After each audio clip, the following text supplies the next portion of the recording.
فيه صور ممكن تعدي علينا في حياتنا من غير ما نقف عندها، لكن الصورة اللي قدامنا دلوقتي لأ، دي مش صورة عادية، دي بوابة لحكاية اتقال عنها إنها أغرب حادث اختفاء حصلت في التاريخ الحديث.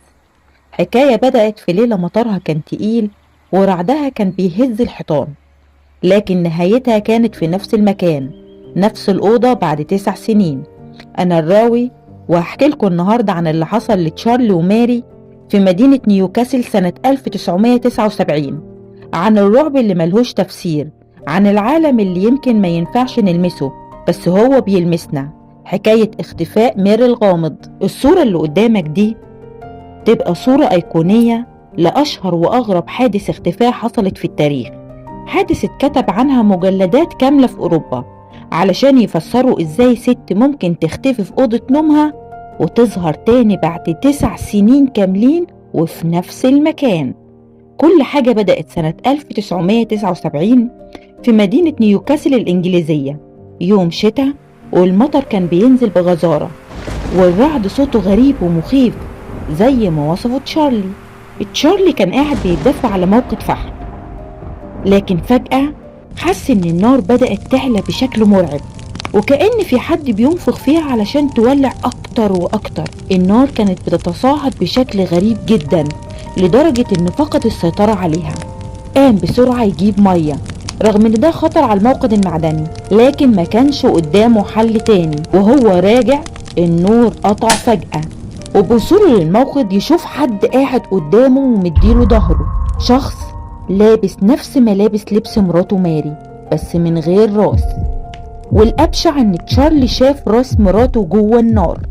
في اللحظة دي رمى المية من إيده وبدأ يجري في البيت زي المجنون وهو بيصرخ، وفي عز الجري يخبط في حاجة صلبة، أو ده اللي افتكره. لكن أول ما حاول يسند عليها اكتشف إنها جسم كائن غريب بشعر كثيف. رفع عينه يلاقي قدامه مخلوق ضخم جدا، عيونه منورة أبيض وكان أطول منه بأمتار. فضل واقف مذهول، جسمه بيترعش، رجله بتخبط في بعضها. الكائن ده بدأ يتقلص ويقل لحد ما بقي كلب بس بنفس العيون المرعبة. الكلب طلع يجري على السلم ناحية أوضة النوم، وفجأة سمع صوت ماري كانت بتغني وكأنها نايمة ومش حاسة بأي حاجة. تشارلي حاول يطلع بس رجله مش شايلاه، فضل يزحف على ايده ورجله والخوف مسيطر عليه. وأول ما وصل لباب الأوضة كل شبابيك البيت اتكسرت في لحظة واحدة. تشارلي حس ان خلاص هيموت من الرعب، كان يتمنى يموت يرتاح. وفجأة النور قطع، يبص على نفسه يلاقي جسمه كله عريان وأثار كفوف باينة على جسمه بالدم. فتح باب الأوضة بسرعة، لقي صورة مراته وهدومها موجودين على السرير بس جسمها مش موجود. فضل يدور عليها وينادي، مفيش أي أثر. البيت كله رجع طبيعي والنار خمدت لوحدها. تشارلي فقد الوعي وفاق بعدها في المستشفى. جارهم بيأكد إن سمع صوت تشارلي وماري بيرقصوا ويغنوا طول الليل، وما سمعش أي حاجة من اللي تشارلي قالها في التحقيقات. والأغرب الطب الشرعي لقي نقط دم كلب في رماد الموقد، والشرطة دخلت الأوضة لقيوا كل اللي تشارلي قاله، لكن مفيش دليل على اختفاء مراته.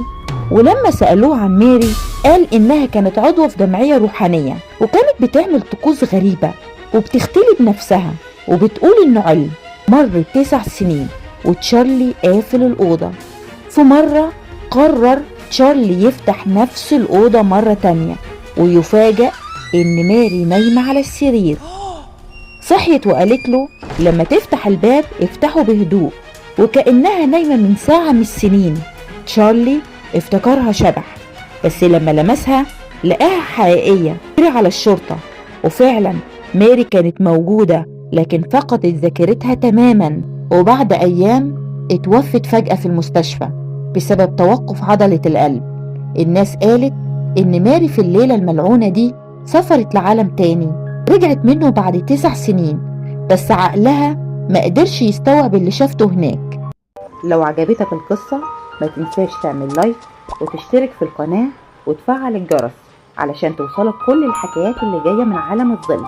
كان معاكم الراوي المتوج، ونشوفكم في الحكاية الجاية لو لسه صاحيين. سلام.